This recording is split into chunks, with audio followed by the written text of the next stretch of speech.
Hello, welcome to the Zcash Community Grants panel. My name is Alex Bornstein, and I'm moderating this panel. I'm the interim executive director at the Zcash Foundation, and I also work closely with ZCG via the Financial Privacy Foundation, or FPF. Unfortunately, two ZCG members were unable to participate in today's panel due to conflicts outside of their control, but we're happy to have a majority of members here today to talk about ZCG and Zcash in general. So let's get started. We'll begin with brief introductions from each panelist. Going first is ZeroDarts. Hey, I'm ZeroDarts. I've been on ZCG for 2 months since the start of the year now, and it's been interesting and a bit of a learning experience already. I'm also involved in many parts of the Zcash community, like I'm a Sec Hub member, ZKAV event participant at times, and I've also been quite active on the forums and other socials. And when I get some time and inspiration, I create some memes. Thank you, ZeroDarts. Up next, Jason. Hey, everybody. I'm Jason. I've been serving on the ZCG committee since January of 2022, so this is my 4th year as a committee member. I've been involved in Zcash for a while now. I'm a longtime Zec holder, and over the years, I've been an active member of the community who's active on the forum and has worked on a number of different projects and initiatives related to community and governance. In early 2023, I founded Shielded Labs, which is a Swiss-based Zcash organization where I serve as the executive director. And Shielded Labs is currently focused on 2 projects, the network sustainability mechanism, and the other is Crosslink, which would transition Zcash to a hybrid proof-of-stake consensus protocol. Great, thanks, Jason. And Artvar.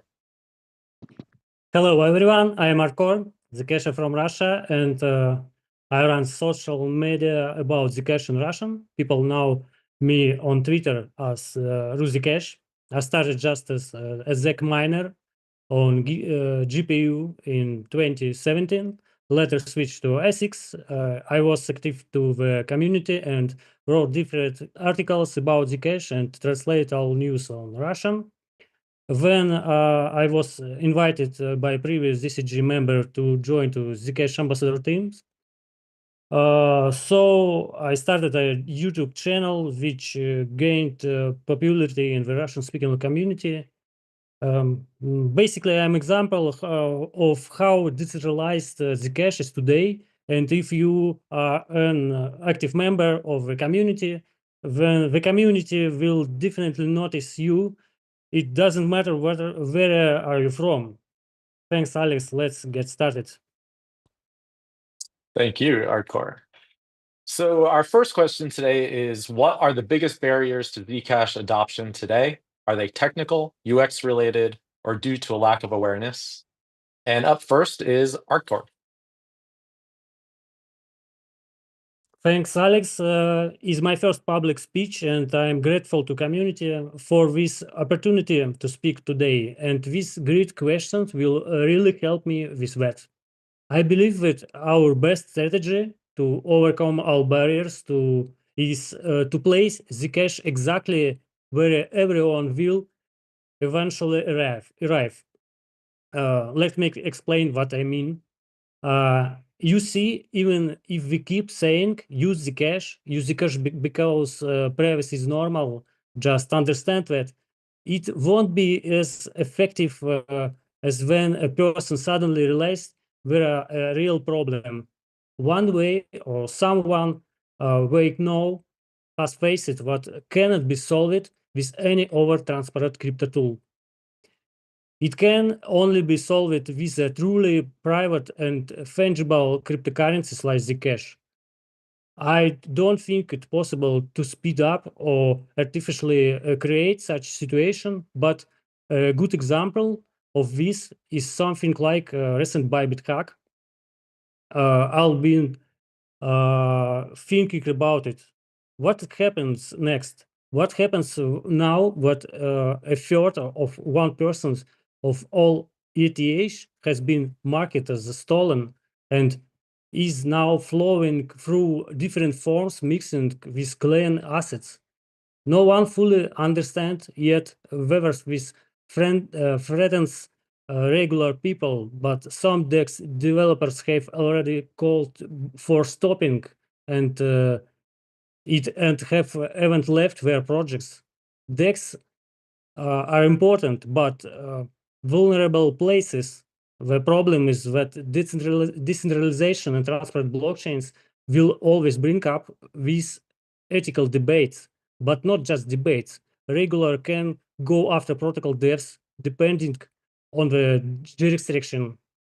Where we were seeing this happen, developers when faced or a choice, either become centralized, censored services or risk their own well-being. And that's just one aspect of issue. What happens to people, assets, if they unknowingly trade their clean Bitcoin for stolen ETH? What if they're labeled as money lenders? What if their assets are seized or their assets are next person in line who tries to deposit them on a centralized exchange? Authorities could freeze not only the stolen ETH, but also the BTC that got tainted in the process. If the news spreads, people will avoid DEX trading altogether. In the end, DEX will start censoring transaction just to survive, and that's why there is no perfect solution. There are market forces at work. You can't make everyone happy. So many questions arise at once, but none of these questions would exist if Ethereum were fully private. Smart contracts are just code, and they need to be auditable. But what really allowed hackers to exploit Bybit? Who was using the smart contract? How they were using it, and why? They saw everything in the public blockchain. As a result, a huge amount of funds was stolen. The most popular cryptocurrency exchange aggregator in Russia has long implemented ML procedures, and right now a lot of laundered assets are being confiscated during exchange attempts. Many people got their assets on DEX and ended up losing coins because it's not fungible. Huge amounts of damage to people who just didn't know about how cryptocurrency tracking works. And that's just one example. Today, another unprecedented incident occurred when Tether blocked $27 million in USDT in an exchange that operated in Russia and came under sanctions just at the snap of fingers. And this caused, not afraid to say, a great panic among cryptocurrency users in Russia. Over cases and even more abuse. Very serious personal security risk for owner of transporter assets because database leak into the darknet in all sorts of ways. This database contains personal info, people's addresses, Bitcoin wallets, and other sensitive data they provide during mandatory verifications. And this has happened ever before. There are mainstream way to pay with crypto in everyday life. Imagine what happens when people start paying in supermarket with Bitcoin. Every time they do, they're linking their wallets addresses to their real identity. What will make a lot of people stop and think, how do I protect myself from all of this? And the natural answer comes by itself. There must be a private tool like Zcash. Zcash offers a universal model which makes it a valuable asset. And we are already at the point where market forces will push all crypto users toward it. Some are sooner, some later. And we even have time to improve and prepare everything. We can build better interfaces, bridges, and more content to make it easier for people to find and use the tool they truly need for life. So what we need to do to overcome the barriers? We must keep up to pace and deliver everything we planned on time. And to do that, we need to cooperate and stay strong. And stay strong, we must respect each other, appreciate every contribution, devs, investors, miners, help each other, and love that are all building together. So what one day we can say to whole world, welcome to Zcash. Thanks for the question. That's great, Arcord. Thank you. Up next, we have Jason. Yeah, so I think one of the biggest barriers to Zcash adoption is awareness, because privacy hasn't had its moment yet in mainstream society, or even like crypto Twitter, for example. There is increasing awareness about things like digital surveillance and financial privacy, but it hasn't reached a level where everyday users see private transactions as essential. I think historically, like major adoption shifts in crypto have been driven by certain catalysts. So like Bitcoin, for example, gained traction during financial crises and central banks printing money. And then like stable coins, as another example, exploded in popularity due to global demand for US dollars with rising inflation, stuff like faster cross-border, the need for faster and more reliable cross-border payments.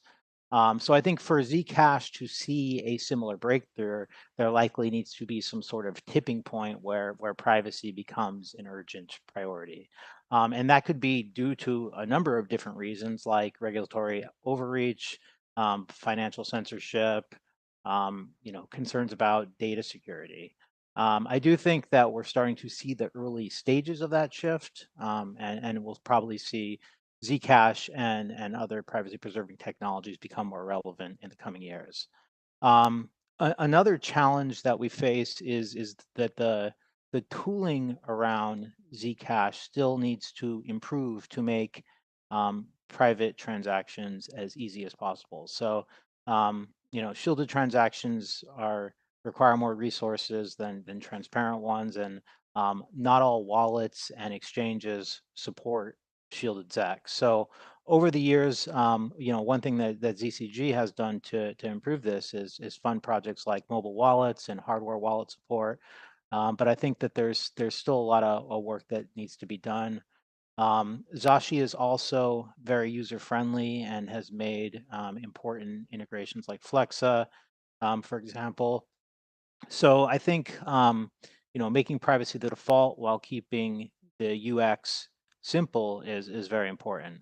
We also need better integrations with financial services, more DEX support, DeFi integrations, and that all can sort of help remove friction and make Zcash like easy to use digital asset, as easy as Bitcoin or anything else. Let's see, beyond usability, I think Zcash needs stronger economies built around it, similar to what Monero has achieved. So like Monero has this active grassroots economy where people use it for things like payments, donations, and commerce. And I think for Zcash to reach that level, it needs things like more circular economies, merchant adoption, and then like stronger community-driven initiatives that encourage like the real-world usage of Zcash. So I think what ZCG could do here is like incentivizing businesses to accept shielded Zec, supporting more peer-to-peer marketplaces. I'm actually really surprised we don't see more grant proposals for that, and maybe it's something that we should consider RFPing. Or another thing is like integrating Zcash into various like e-commerce platforms and remittances. But yeah, supporting more economic use cases will help drive adoption and also sort of reinforce Zcash's value proposition as the best form of private money. Great, thanks, Jason. Zero Darts, same question. Yeah, I think there are many barriers, and basically all of these, like technical, UX, and awareness, have been a problem for Zcash.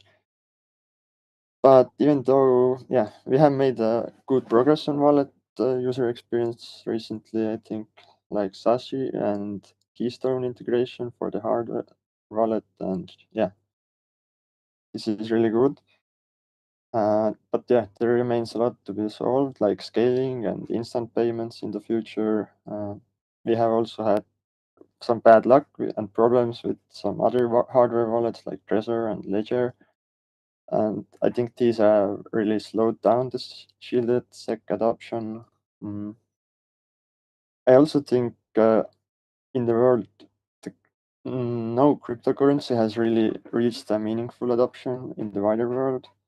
Maybe stablecoins for some payments have some adoption already, and Solana has got some meme coin experimenting and DeFi solutions that have some adoption, but it's not like your whole family is using it. So I think there's a lot to go. Also, the anti-privacy policies and yeah, also negative view from even normal people for privacy projects has slowed down, and that doesn't help with the marketing. And yeah, I think that's it for this question. Great, thanks, Zero Darts. One thing I wanted to follow up on really quick is something that Arcor said, which you mentioned respect. And earlier today, there was a really fantastic proof of stake panel that I encourage everybody to watch after this one. And one thing my team and I were commenting on was the incredible amount of respect that everybody on that call had for each other and demonstrated throughout the call, like really playing off each other and, encouraging ideas, encouraging some exploration of different topics, and just really like a fantastic energy. And what we came away from, one thing we came away from that was we often show external projects so much more respect than we show each other internally in Zcash. And it feels like something that holds us back. We need to be able to go out and take risks, and we need to be able to throw out big ideas and be wrong and have conversation and really create an energy around Zcash that encourages some risk taking and some pushing forward. Not everything's going to work, and we're in a position now that feels like a great time to be more aggressive and get after things. And I think ZCG is a huge key to that. I'm curious if anybody would like to kind of follow up on that at all, or we can move on to the next question. I actually think something, yeah. So I think the privacy movement has speeded up a lot, and recently I've seen many of my contacts started to use Signal, and also Brave browser is a lot in my friends are using now. And I'm also really waiting for NIM VPN that's launching next week. I think this will be a really great new VPN that is not centralized. And yeah, we should as a community also collaborate more and use our powers together. And yeah. I think part of the issue is that like we all have different visions, like competing visions for what Zcash should be and what it should prioritize. So there's a certain amount of infighting that just sort of organically or naturally happens, right? You don't get that with the other projects when you're like discussing proof of stake, for example, because like in a way we're sort of not competing on the same protocol. We're sort of competing for maybe a network effect, right? But I also was really impressed by that discussion. It was super constructive. It was great to hear so many diverse opinions from so many prominent people in this industry. And one thing that it made me think is like we're all so aligned on, you know, sort of like the fundamental ethos of privacy and like what we're here to do. It makes sense to do more collaboration with other projects where we're aligned and sort of get the message out there to all of our benefit, you know, rather than competing against other projects. Yeah, well said. Great. Well, so we've talked about the biggest barriers. Let's talk about what are the most compelling real-world use cases for Zcash today, and is ZCG doing enough to support those? So first up is Zero Darts. I think the most compelling real-world use cases are right now online payments, even when there aren't too many places at the moment that accept SEC. But yeah, the Flexa integration is also really interesting and would have a lot more potential if it was available in more countries. Because I think most people do the payments daily in the stores, not online that much. Well, maybe online stores also are quite popular, I think, now, but yeah, you can't buy your daily food and stuff in most places with cryptocurrencies. I think ZCG is doing quite some already to support these, but there has been like some negative comments on the forum from the community because they don't see that it would be used much, these sort of integrations like BTC server. But yeah, if you have any ideas and projects, make a proposal. We would like to fund it if it's really good. But yeah, the funding of ZCG is also not endless, and we have to be really critical and responsible allocating this money. But when the right time comes and some good projects want to do some integrations and stuff, I think there's a good chance we can approve those.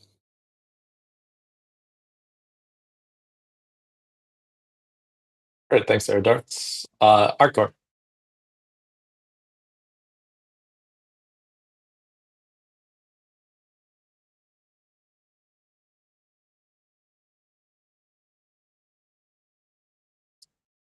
We can't hear you, Arcor. Oh, sorry. There you go. I believe that in the future, when cryptocurrency become more stable, payments should become the main use case for Zcash. Personally, I've used Zec for payments to business no more than a couple of dozen times, mostly for VPNs and streaming services. I've used Zec many times for gifts and to split the bill at coffees with friends. I also used the Coinsbee service to buy a gift card when the Zec price was higher than it is now. It's a very convenient way to pay for many things, as it offers a wide selection, include major marketplaces depending of where you live. By the way, I should mention that in Russia, crypto payments and advertising are banned. I take my hat off to ECC efforts in this area. Everything they implemented last year with Coinbase and Flexa has significantly accelerated Zcash adoption as a payment method. And of course, we at ZCG see applicants proposing initiatives similar to this Flex integration. I'm sure we'll do everything we can to bring them to Zcash. But it seems to me that very few people are actually using Zec for payments right now. I think the most common use case is holding with an investment mindset. This big wave won't last forever. Our physical laws tell us what waves fade over time, including market waves. Bitcoin will reach this point first. Its price fluctuations are already fading, mostly following the golden ratio. When aggressive speculators lose interest in Bitcoin due to its relative stability, where we look for other assets with similar characteristics. The most attractive future is a limited supply. That's why most Zcash investors focus on this factor and aren't particularly interested in other use cases right now, in my opinion. Another important use case right now is supporting journalists and activists in countries where media is censored. ZCG is currently funded Zcash advocates in many countries who are spreading awareness about its different use cases. I hope that if resources allow, we will continue to support these efforts. Thank you for the question. Thanks, Arkor. Jason. Yeah, so for me, like the most compelling real world use case for Zcash is as what we like to say, unstoppable private money. So what that means to me is, complete financial autonomy where anyone can transact securely and privately without censorship or surveillance. So whether ZEC is used as a store of value because people want to hold it, or a medium of exchange because people want to spend it and transact, the idea is that since Zcash is decentralized and built with strong privacy features, it can't be controlled by outside forces, and it gives people a secure way to protect their financial freedom.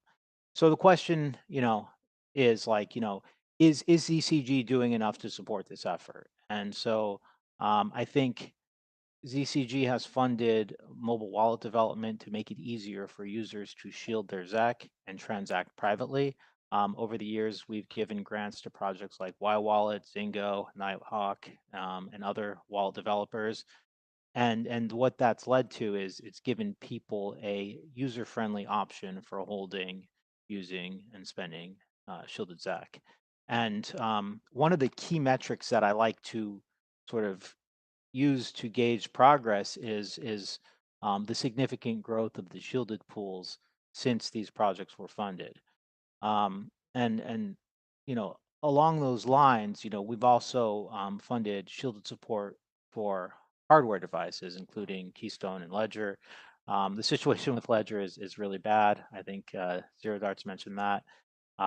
Because many people are unable to use their devices, their ZEC is stuck. But I do believe that Keystone has been a success, both like how they sort of deliver it as a grant recipient, and also the usability and ease of the app.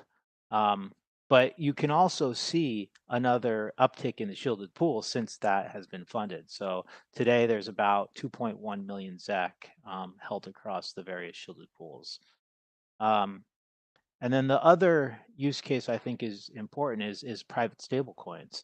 So ZCG's funded Kedit to develop the Zcash shielded assets, and that essentially allows anyone to issue a private asset on top of Zcash. And we've spent approximately like 25% of our total treasury towards this effort. And I think, like, personally, I see private stablecoins as a very strong use case for ZSAs. I mentioned that in the last question, how that's something that's taken off because people in countries that have high inflation rates are looking for like a stable asset. Bitcoin doesn't offer that, but USD does. The problem with USDT is that anytime Tether or whatever is minted, it gets blasted out and it's just completely transparent, right? So what's cool about private stablecoins is you can have privacy at the user level, but in order to sort of comply with certain regulations, there's compliance controls that can be implemented at a non-protocol level that allows, sort of the issuer to have some sort of transparency into what's been issued and if there's any illegal activity going on. So I think it's a super cool use case. Recently, Jonathan, Josh, and I have been reaching out to issuers. We've talked to Tether and a few others to explore potential partnerships.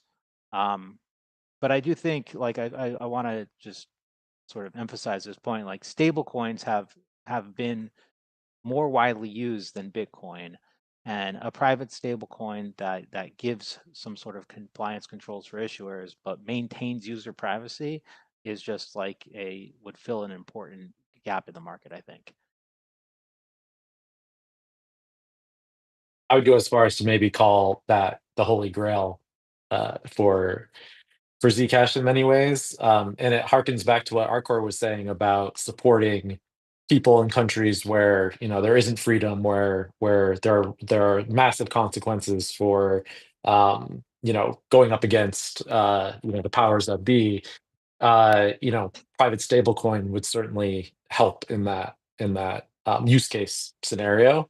And I was going to mention that given how much ZCG has invested in ZSAs over the years, I'm surprised not to hear that brought up. But Jason, you just eloquently did so. So thank you for stopping my follow-up question. So up next, there's a perception that ZCG favors certain teams or insiders. How do you ensure newcomers have a fair shot at funding? Jason, you're up first. Yeah, so I think I want to push back against this a little bit. Like, I don't think it's so much accurate to say that we favor certain teams or insiders. I think if that perception exists, then it's important to understand why, and it's sort of important to look at why ZCG was created in the first place. And it was established to bring independent teams into the Zcash ecosystem and support them over the long term. Like, the goal wasn't just to fund short-term projects where developers build something and then move on to another crypto project. So instead, like, our objective is to provide funding for teams that would stick around for the long term and continue contributing. And so from my perspective, I think we've succeeded in that. Like, and you can see it with teams like Kedit, Zingo, Han, ZecHub, Zcash Brazil, and many others. And so most of these teams started out as newcomers and they became key contributors to the ecosystem. And I think we continue to bring in new teams each year. And some recent examples of that are like ChainSafe and Blockchain Commons. And I think with regard to development initiatives, there's a high bar for funding given the complexity of the Zcash protocol. It requires a certain level of expertise. Some recent examples of that, we need to sort of ensure that teams we fund can realistically deliver on their proposals. But I do, like, I totally get the comment and why the perception exists. And I think that, like, one area that we could improve is outreach to other developer communities to attract more new contributors. And so, like, historically, this has been difficult because ZCG, we operate as a part-time committee with members contributing around 15 hours per month. So when you get into like reviewing grants and then working with grantees and sort of doing proactive outreach within that limited time frame is just very challenging. One thing that we did do a couple of years ago is we had an outreach coordinator, but the role was cut when the market took a downturn and sort of forced us to tighten our belt. So I think that bringing back a dedicated outreach role could help us bring in more new contributors and fresh blood into the ecosystem, which would sort of make the grant process or grant funding more accessible to newcomers. Great, thanks, Jason. Zero Darts. I like this question, and I agree with Jason that new teams should be treated similarly to the older and known teams. But I think maybe one problem is some new teams that do the grant proposals don't have too much examples what they have already built and worked on sometimes, and maybe sometimes the proposals are not clear enough and lack some details, and yeah, could be more organized a bit better. And I would really like to support new teams and projects that can work on CSA integrations and build apps and swapping systems or trading apps and integrations and stuff like that. And that would, I think, have a nice impact on the CSAs.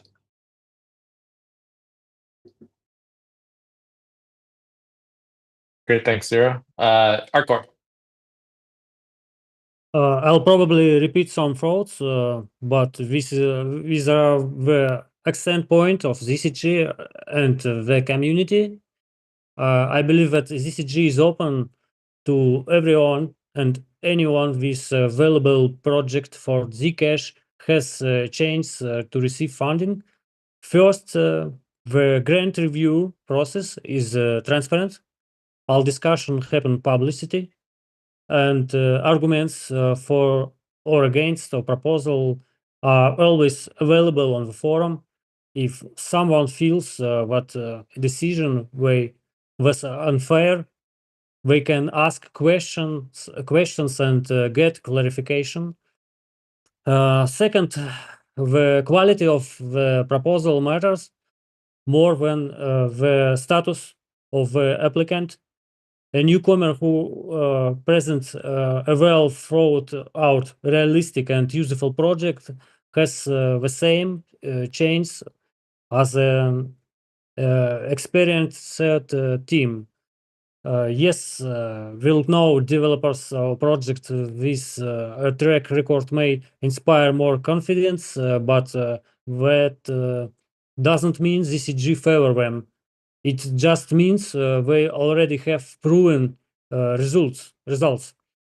Also, ZCG member actively encourage new participants by posting requests for proposals. It's important for the ecosystem to grow through new ideas, not just well-established teams, but newcomers should be ready for open dialogue. If no one knows you, you'll need to demonstrate competence and transparency.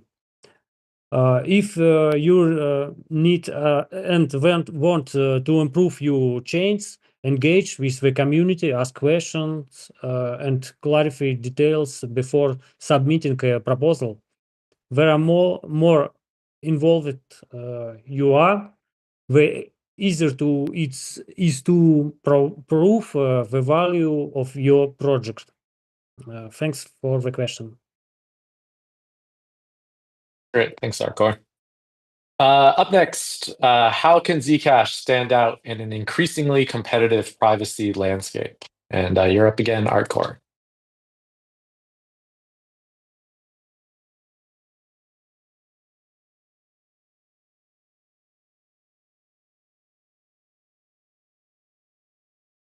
Honestly, I don't see any real competition. Let's me brief explain. Yes, that sounds like a bold statement, but right now you won't find a more popular privacy-focused blockchain tool that also follows Bitcoin's economic model with a limited supply. All the projects I know of do not use zero-knowledge proofs for privacy. Instead, they focus on scalability and blockchain compression, or they act as some kind of gateway So what else is out there? There is a popular privacy blockchain that just had another vulnerability exposed this time by Duke letter. But its popularity right now is mostly because its price chart looks better, not because of technical superiority. This happened because they reached their telemission phase early when Zcash even reached its second halving. However, the total dollar emission of both of cryptocurrencies is roughly the same.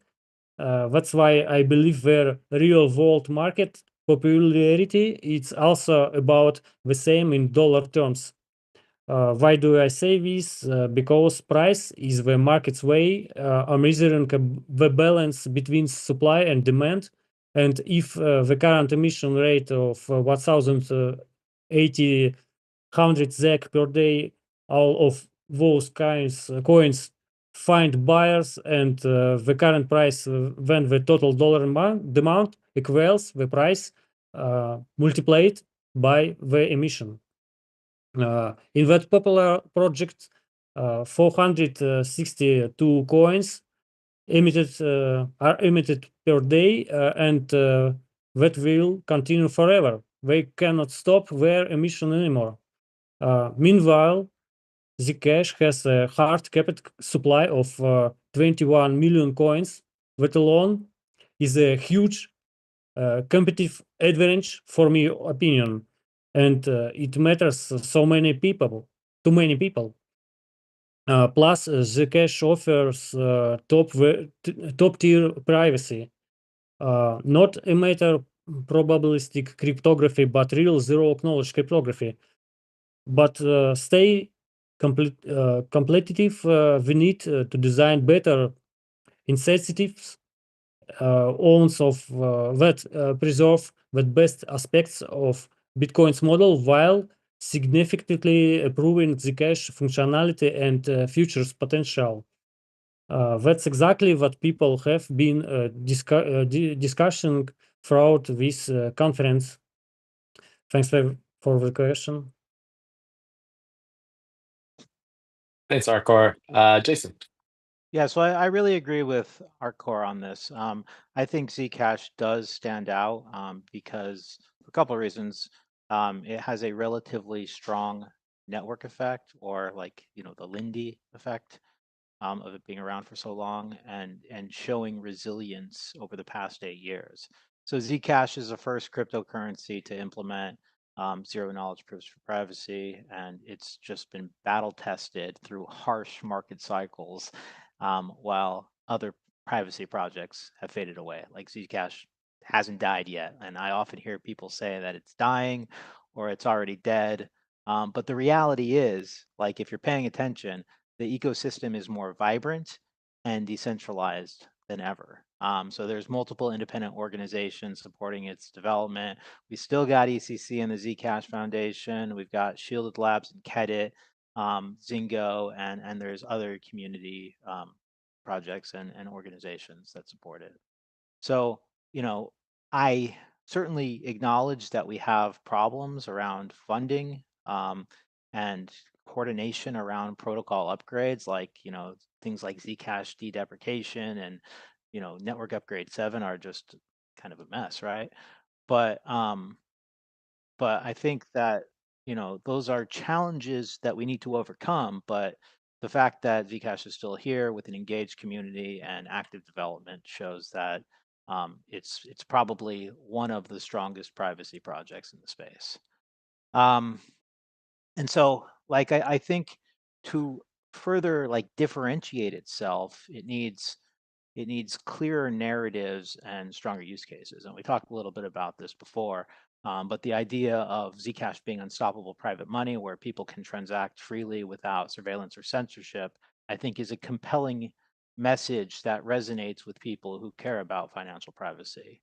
And then, like I've already said previously, there's private stable coins, which could be a game changer once CSAs are launched, like again, the cool thing with stablecoins is they've already proven their demand in global markets. And so offering a private version that sort of balances compliance with user privacy would be a very powerful new use case for Zcash. So then I guess the overarching narrative there is sort of positioning Zcash as private money and a platform for privacy preserving assets. And that's sort of how it could compete in the broader privacy coin landscape. And then I guess one other point I should bring up is accessibility, right? So in order for Zcash to truly compete with other privacy projects, it needs to be as accessible as possible. So being listed on major exchanges is important for liquidity and exposure. That's a big reason why I didn't want to see Zcash delisted from Binance. Like it just doesn't have the DEX options that that Monero has. So it could have been detrimental. And then we have things like the Grayscale Zcash Trust. We've got the super awesome integration into near intents. And these are positive steps, and we sort of need to continue to expand its presence in indexes and DeFi applications and sort of improve the overall user experience. So that's something I hope to see happen in the next few years. We need better wallet support, improved transaction reliability. And yeah, I think like the integrate, I was really surprised how positive the reaction was to the near integration. So like integration with more DeFi platforms would definitely make Zcash more appealing to a wider audience. I think we can all agree that the technology is strong, but making it easier for people to access and use in everyday scenarios will drive adoption as more of these competing like privacy projects launch. Great. Thanks, Jason. And then Zero Darts. Yeah, I agree with Jason. And if you haven't tried out the swapping Zcash on the near intents decentralized swapping app, please do and let us know how it went. But yeah, it's not easy to stand out in the competitive landscape. But we shouldn't only compete with the privacy projects, but in the whole payments ecosystem in the world. And to win there, it's really not an easy mission. But Zcash has some unique things like great zero knowledge developers and very passionate community. And I also want to see the community members become even more proactive, and we have to become louder. We have become a lot louder in the last year, I think, but we can do more and organize more, more planning, more organization, and do it even more effectively. And we should definitely collaborate more with other projects like Nomada and Penumbra. And also Namibian should allow Zcash payments, I think. Maybe they will. Let's see in the future. And also the stablecoins on Zcash could be a really big thing, and I hope we can see it in the near future, because there's not much stuff like this. The privacy stablecoins are like almost non-existent, and it's way better system than your bank or any public ledger and public stablecoins. And if you have any cool crypto events nearby, you should definitely attend those if they don't cost too much, and participate and find new friends, and yeah, have fun. I think "Be louder" is a great rallying cry. Simple and effective. I have one quick follow-up question just to Jason, but also anybody else can answer. You mentioned a whole bunch of different challenges that Zcash is facing. And do you feel like ZCG is addressing those challenges, like especially recently, maybe with this new committee in place? Like, do you feel like there's more focus now on those things, or is ZCG still kind of spreading bets out a bit, to cover what could come next? I think there's more focus, and I think a good example of this is funding the Zingo team to work on Zino and help with Zcash deprecation. Like, I think that's been successful because their ECC and ZF have very limited resources, and so being able to allocate resources to help with those bigger initiatives, I think is really important. And I think if we can do more, like, I sort of wish we had like an ecosystem roadmap, or we had more conversations with the core teams to figure out like how we can sort of efficiently allocate capital to help the larger, the larger project roadmap. Yeah, great. Thank you. Hardcore or Zero Darts, did you want to give an answer to that at all? I think we can move to the next one. Great.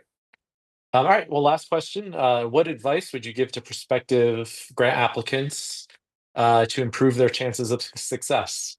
And up first is Jason.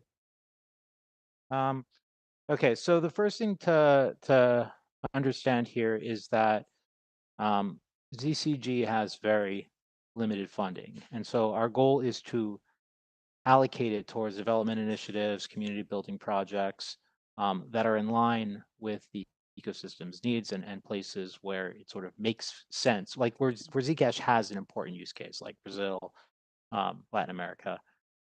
The most common reason that we reject grant applications is because it falls outside the scope of what we're looking to fund.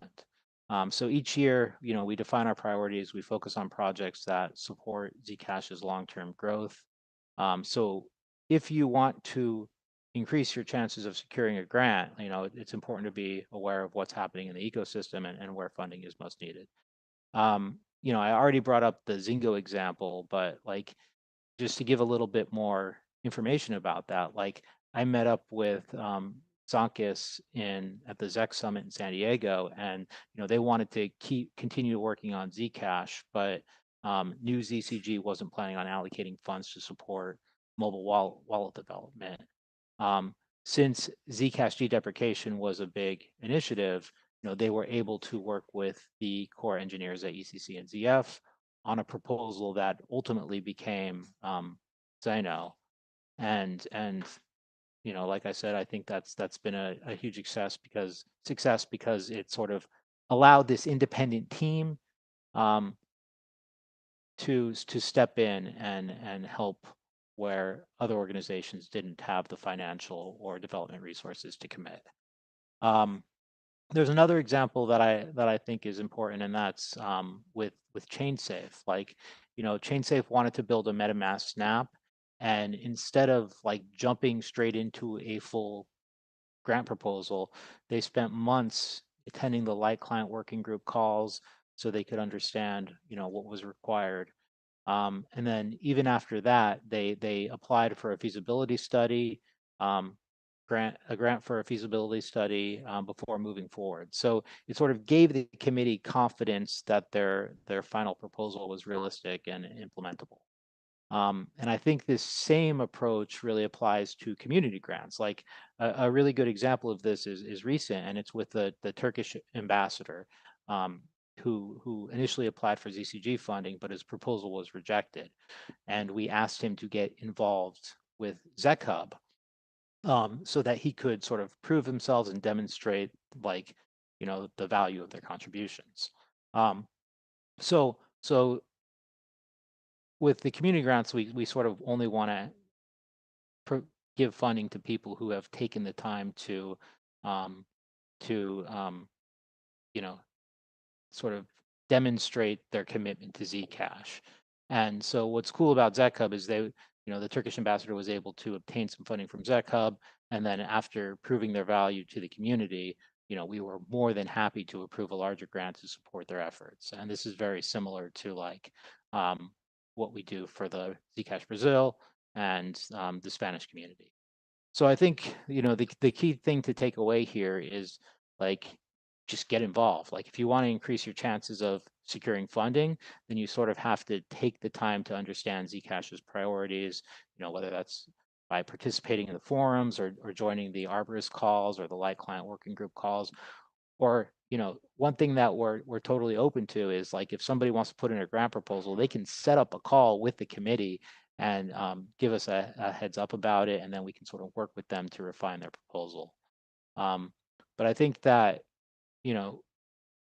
resources are limited for ZCG, and doing your homework and showing that you understand what's going on in Zcash goes a long way to improving your chances of obtaining funding. Well said. Thanks, Jason. Zero Darts.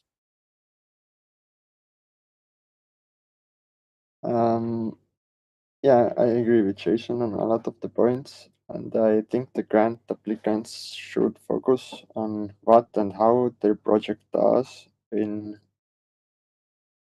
quite detailed way, and or how does it integrate or improve Zcash ecosystem or move it forward.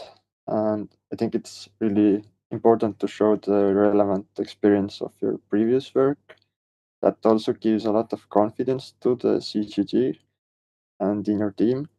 And even if the forum, the community is not as positive, don't be afraid. CCG still has their own opinion, but yeah, we do take community opinion into consideration, but it's not like 100%. It's just a little bit, and yeah, make sure everything is clear and understandable. I think that's the best you can do. Thanks, Zero Darts. And Artcore.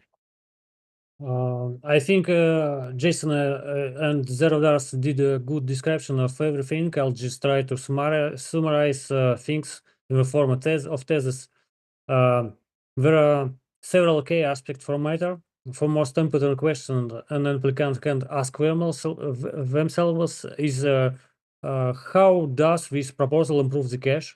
A grant should benefit the community either by adding a new use case, filling a critical gap, or bringing more users to Zcash through awareness and adoption. Speaking for myself, I also consider long-term impact. A proposal doesn't need to have an immediate effect, but if I see what we can't take the next important step without it, I will support it. The second key aspect, which is just as important, is realism. No one likes scenes around numbers without understanding how they were calculated. Yes, labor costs vary by region, but proposal must be transparent about expenses. Try to break your work into stages so we can fund it in parts and improve each stage separately. Provide detailed cost breakdowns, specifically expenses for each part of the grant. Research the market to compare available options. This is crucial because our budget is limited and we need to cover many areas. We must spend wisely. The third aspect is the credibility. We need to be sure what the applicant can actually deliver what they promise. Grants must go to reliable people or teams with the right skills and experience. Even if an applicant has no prior involvement with the Zcash community, they should seek endorsements from well-known figures and larger crypto space. This helps build confidence. So yes, if you're new, you'll need to prove your credibility to the community. And one more thing, what has proven to be extremely important based on recent experience, applicants must be open to community feedback. Discussion on the forum matter. Engage with the community, answer questions.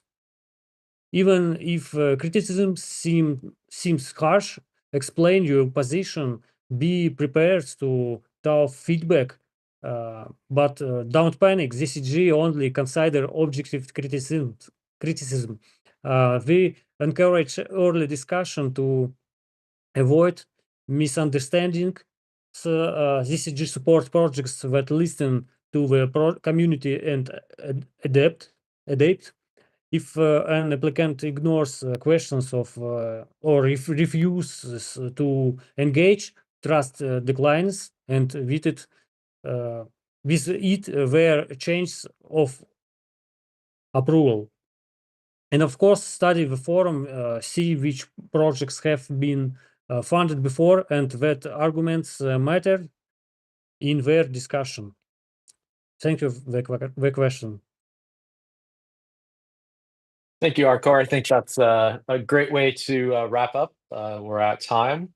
I wanted to mention we will be having ZCG elections in June. So if you would like to learn more about that, feel free to reach out. We would love to have a huge pool of candidates when we go to vote. And I encourage everybody to continue this conversation on Whova and on the Zcash community forum. So thank you, Arkor. Thank you, Jason. Thank you, Zero Darts, and thank you for watching. Goodbye. Thank you.